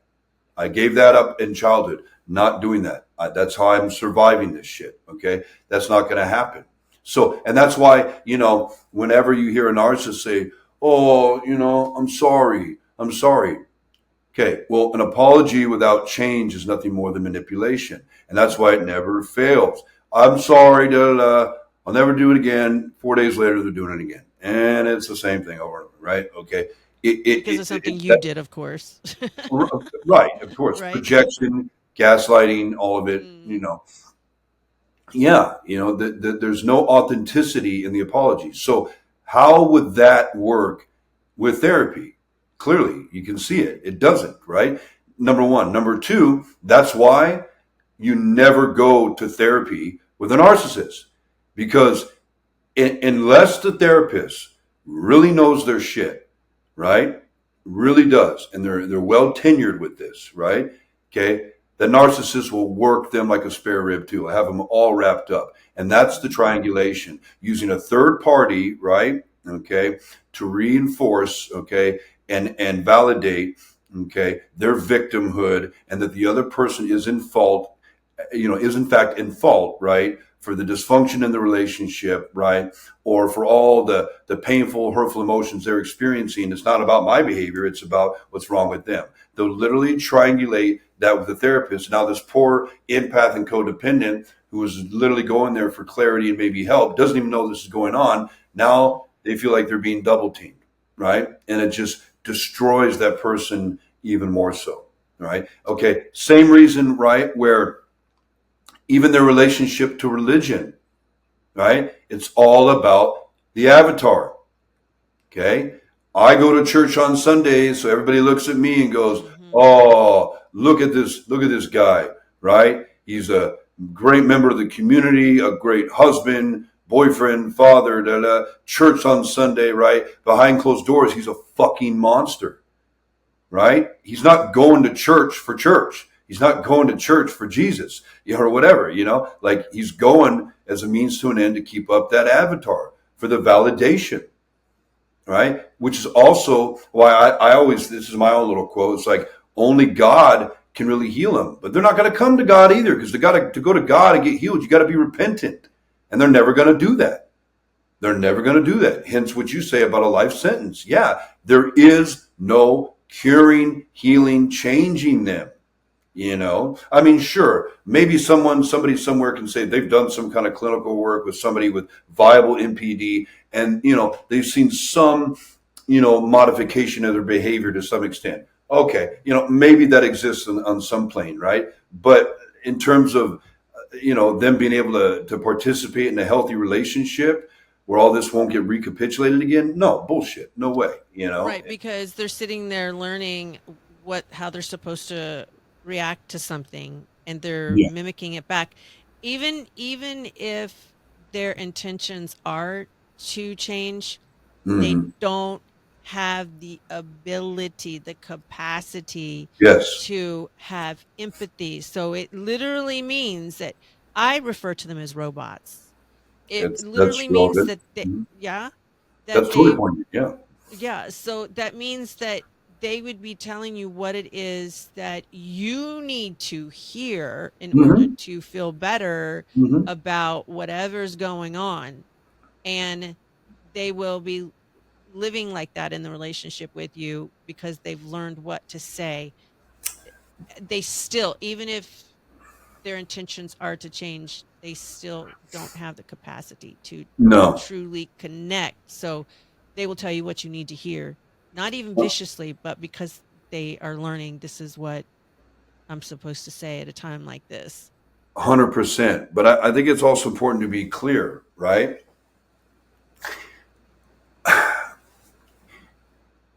Even that has motive. Right. Like the only time, right, that they're going to even give a shit enough to even attempt to fake that Right. is when they think, oh shit, he's starting to figure it out, or Yeah. she's starting to figure it out. Oh shit, I think they're starting to see it. I think they're starting to pull away. I'm starting to see that my typical narcissistic imprint and control is starting not to work. Oh fuck. Okay.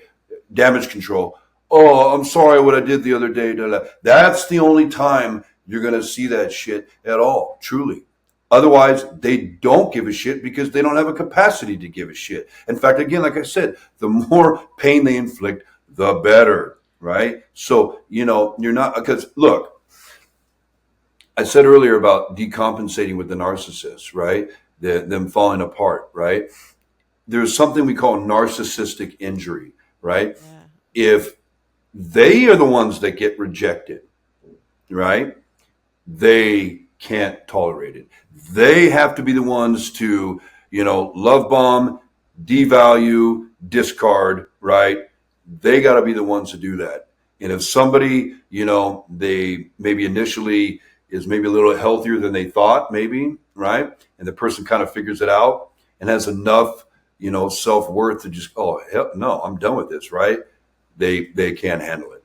They can't handle it. And, a lot of times if they are exposed to that narcissistic injury, right, you'll see them start to do like the chasing, right? They'll start to like do, try to get that person back, right? And I've seen this too, right? Somebody kind of figures it out. Okay, narcissist is crashing, right? And they do it subtly, try to linger in the background with the hope and the expectation, plotting, calculating. I'm going to get her again. I'm going to get her again. I'm going to get him again, right? And then if the other person doesn't have affirmative boundaries, then they do.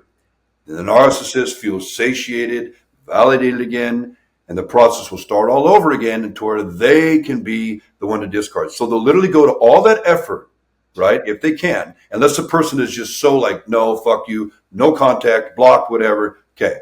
If they keep that door open, the narcissist is going to walk through it every time. And they'll literally go through all that shit all over again and then drop you on your ass 2 months later just to be the ones that did that. To compensate for, again, that little exposure to that core toxic shame I wanted to abandon in my childhood.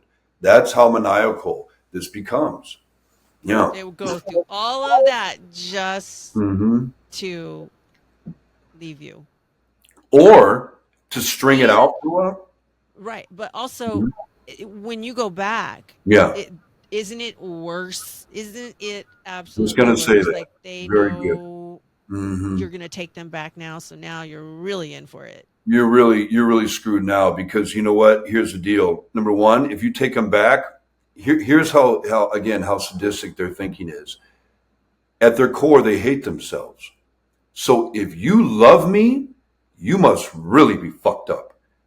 And so I'm going to punish you for loving me, because that just doesn't check out. That's literally what they go through too. And so if they take me back, especially if they perceived you to have caused any type of narcissistic injury to them, oh yeah, they're not going to take you back and just drop you right away. They're going to torment you. It's going to be 10 times worse, because they're going to punish you incessantly, right, for that perceived narcissistic wound that you caused them. Guarantee it. Yeah. Madness. Yeah. I don't think people really realize what they're dealing with until they are far, far away. Agreed. And then they realize all of what would you call the wreckage, the fallout, the wreckage, everything. The trauma, the suffering. Yes. All of it. Yeah. 100%. And like you said, literally brain damage that you get being in a relationship with a narcissist. Is there a certain amount of time? I mean, but even if you were in a relationship for like 3 months, there's a lot of damage that can happen in 3 months with a narcissist. Sure. Absolutely. I mean, obviously, of course. Yeah. I mean, most definitely. Let's be clear about that. And, obviously, the longer you're in it, the more trauma bonded you get it, the more damage is being done. I mean, I was saying this kind of earlier, like human beings, we're not designed to endure chronic stress. We're not biologically built like that. Something's going to give. And more often than not, it shows up as physical illness.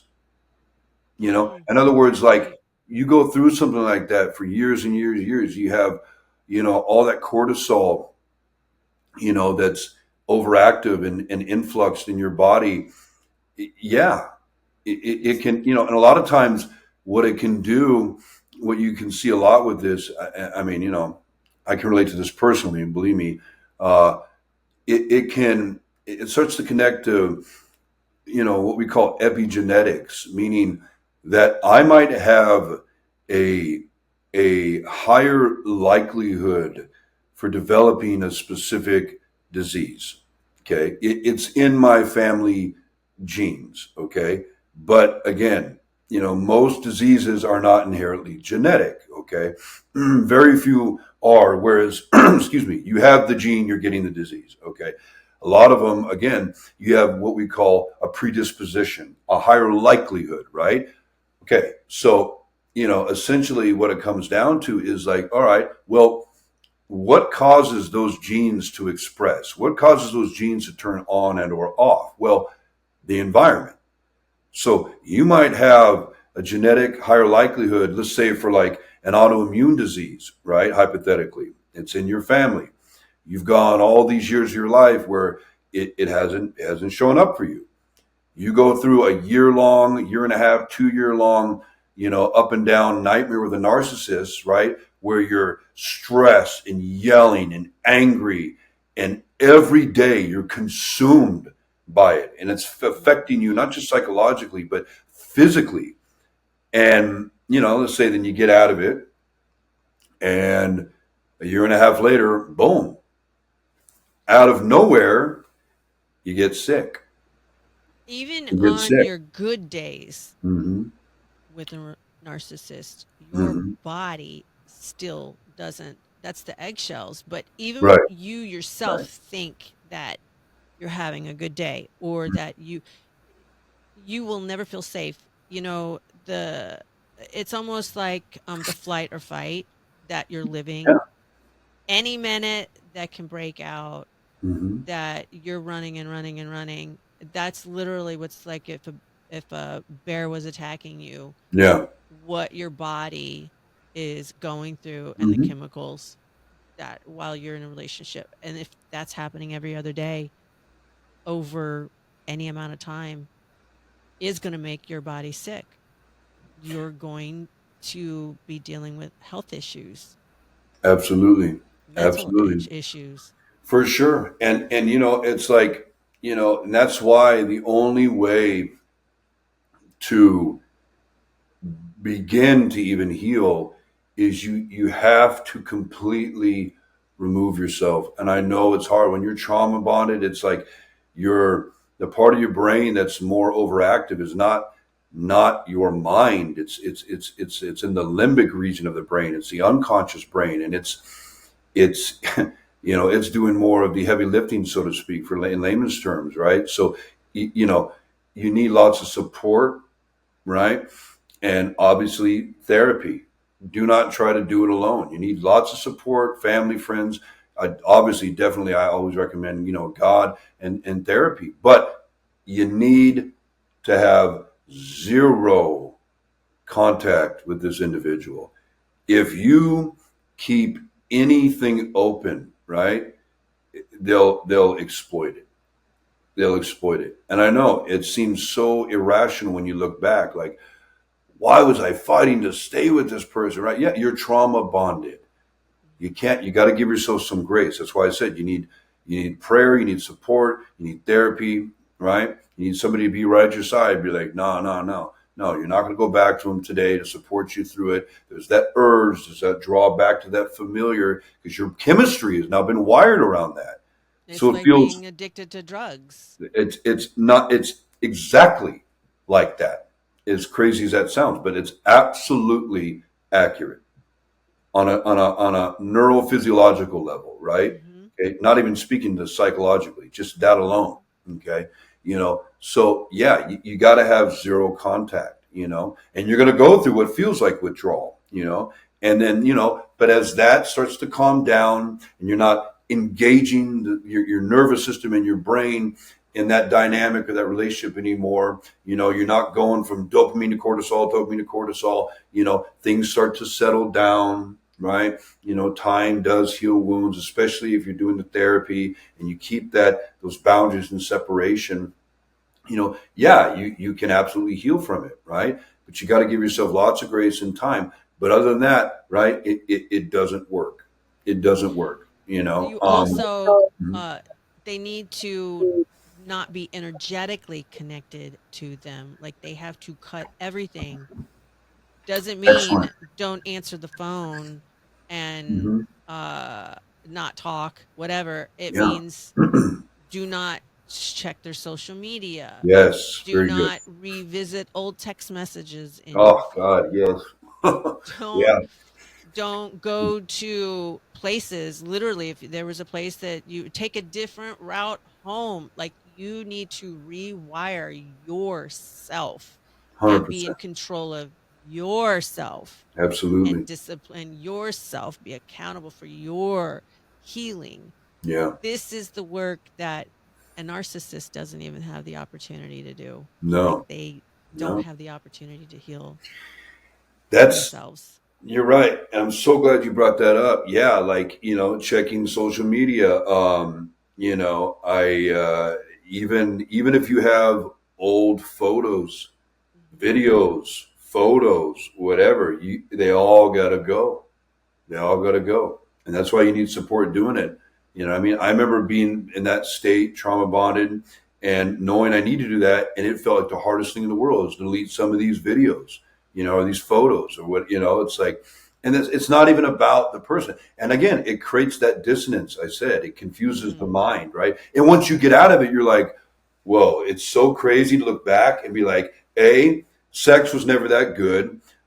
They're not anywhere near as attractive as I thought they were. Like, Mhm. holy shit. Like, like the blinders have fallen off, right? Okay. Again, why you need that objective support while you're trying to go through this. Um, yeah, it's the only way you're going to heal. You said that deleting videos or picture, it's not Yeah. even about the narcissist. No, it's chemistry at that point. Yes, that's what we're talking about. Yeah. It's like smelling if you're an alcoholic, smelling opening up the beer and smelling Mm-hmm. it. Like you got to go cold turkey with your narcissist. You know what I was thinking? I was Yeah. wondering, this might be a crazy question to ask. I don't know, but I thought about it because they love themselves so much. Yeah. Would you know if they're what the suicide rate? Does a narcissist is there any kind of information on that at all? You know what? That's a great question, and I do not know the answer to that. And that's Isn't something that an I would like to interesting know. question? It is an interesting question. I'd like to know the answer to it. And if I had to take a guess, I would say that probably on the very much the low end. As I much as they hate themselves, as Mhm. much as Yeah. the shame and the pain, the self-hate, Hmm. You would the think, right? opposite of that would be how uh, much they love themselves, the Yeah. grandiose that Hmm. I wondered. I was like, I wonder if they It's a great question. Yeah, care. I'm actually surprised. I don't know the answer to that, to be honest with you. But yeah, I don't know. But again, ironically, I know it seems counterintuitive, but my guess would probably be on the low end. I really would think so. That's what I was guessing. Yeah. So a lot of confusing arguments come with a narcissist. That's the gaslighting. Do you want to give us Hmm. an example of that so that people know? Because these conversations that you just think you end up apologizing for them cheating on you Right. or for spending all of the money or whatever act that they've done. They end up So turning it around so that you're apologizing. 100%. So lots of chronic invalidation of you as a person, of your emotions, your feelings, your complaints, all that. And then, yeah, the gaslighting specifically, essentially, gaslighting is when somebody is denying my reality. That's what they're doing. They're invalidating, right, my experience. So it's like, hey, you know what? You did this and this and this. No, I didn't. No, I didn't. I wasn't doing that. In fact, this is what I was really doing, right? And you're looking at the wrong way. You're misconstruing that, putting two and two together, right? You're absolutely wrong. You're insecure. You're jealous. You're overreactive. Why are you doing this to me? Why are you punishing me, right? All I do is show up for you. I provide for you. I love you, right? I buy you flowers. I do this and that, right? And all you can do is accuse me of negative things, right? This is so typical, right? This is what's wrong with you and what's wrong with this relationship and what's always been wrong with this relationship. That's an example of gaslighting. That's They exactly are what the that looks like. they would help a little old lady. They would get out of their car to help Hmm. a little old lady across the street carrying her groceries for her and then go back to their one and belittle them and Yeah, lie and cheat. It's because they get the praise for look at long as look everybody's looking, Long as there's people to watch me walk the old lady across the street, absolutely. If nobody's looking, no. Long as there's somebody to perform for, to validate, right? Because that even that old lady in herself, so that's not going to be enough validation for me. But 3 or 4 people across the street will be like, oh wow, what a hey, class act right there, buddy. Yeah, that's enough. You know. Yeah, And then absolutely. people in the relationship, they feel they're isolated, but everybody else around the narcissist has been convinced that they are such a great person. And in reality, the people around the narcissist only get the narcissist in small increments of time, you know. True. True. So they can convince everybody that they are great. And then meanwhile, they go home and the one, it's a different meaning for the one because there's, Yeah. you know, Main uh, supply. Hmm. the main supply Yeah. is, you know, dying and they're Hmm. confused and they feel like everybody's completely convinced that this person is an amazing person and life is very different at home. Yes, and that's also part of the isolation and the control, right? So God forbid you actually do start to like vocalize, right, the hell you've been living with, right? You got a Right. bunch of people around you like, wait a minute, what? No, no way. No way Dave could be like that, right? Like Marie, are you kidding me? She's the sweetest thing on earth. She does da da da da da da da. Everybody loves her. Nah, I don't, I'm not buying this, man. I'm not buying the story. Like, that's what they do. That's calculating, right? Now, the only exception sometimes can be, right? Sometimes their own family members who are on the, let's say, healthier side, right, can, reject their behavior. You know what I mean? And to the point to where, like, sometimes you might even tell somebody, like, hey, check it out. I'm going to let you know right now, right? Like, I'll use me as an example, right? My ex's, her sister one night straight up told me, she goes, hey, like, that's my sister and I love her, but good luck, dude. Like, she needs therapy, man. She has issues. And I'm like, nah, she ain't got issues, like whatever. Straight told me that, straight up, right to my face, And I'm like, no, no, it'll be fine, right? So you do have that too, but yeah, you see it. But I'll tell you what you always see, right, with their dynamic too, right? It's not just in the romantic relationships, right? You'll see them do the same thing with their platonic relationships. They'll, like the female covert narcissist will have like 2 or 3 or 4 girlfriends that, oh, my bestie, social media, boom, boom, boom, boom, boom, boom, boom, And a lot of times they're narcissistic too, right? That's the thing. Oh, You look at yeah. all their Instagrams, they look the same. All their behavior looks the same. All their track record of relationships look the same. So, okay. But even if that's not the case, right? I got my besties, and then what happens? What always happens with the narcissist? Inevitably, right? Okay, their behavior crosses a line, and if the other girls that they're friends with are even remotely healthy, you're like, okay, I see you, girl. You're sick. You're toxic. I'm fucking done. I'm cutting you out of my life, right? Okay, that happens, And then, of course, then they'll move on to another group of 2 or 3 friends, right? These are my besties for another year, a couple years until they figure it out. And boom, boom, boom, boom, boom, boom, boom. And every time it's always them. They're always the victim in every scenario. Right. They're always the victim in every scenario. Even if it comes to their parenting, because narcissistic women love the idea of having kids and being a mom, but hate parenting. Okay? Hate it because it's not all about them. All right?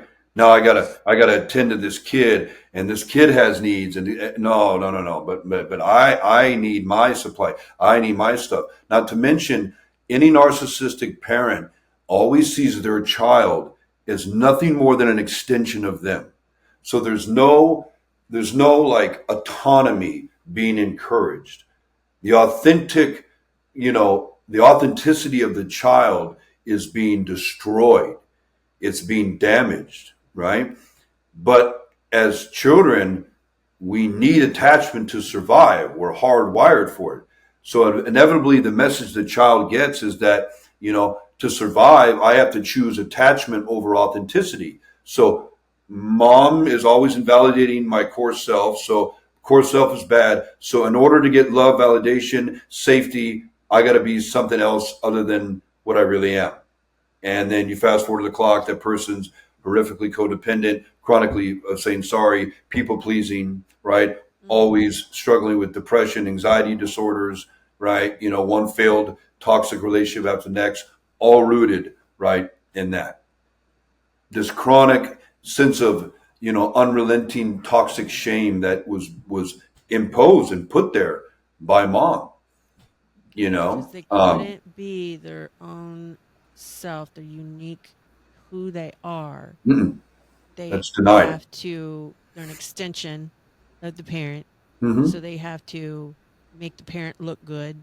Yes, there The you only go. way that they get any attention is probably through something that would give the parent praise because Yes. they're such a great parent, Hmm. or they led them to do this, or Hmm. so you're basically erasing the child. It's exactly what's happening. Not even kind of sort of. That's exactly what's happening.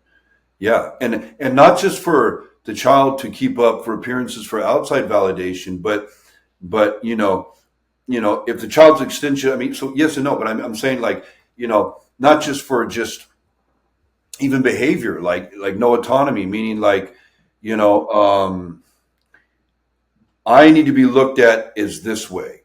This is my avatar, right? Okay. But you, like my son over here, right? Your developing authenticity doesn't jive with what I perceive to be my ultra conservatism or whatever it might be, right? So, Yep. okay. So, right.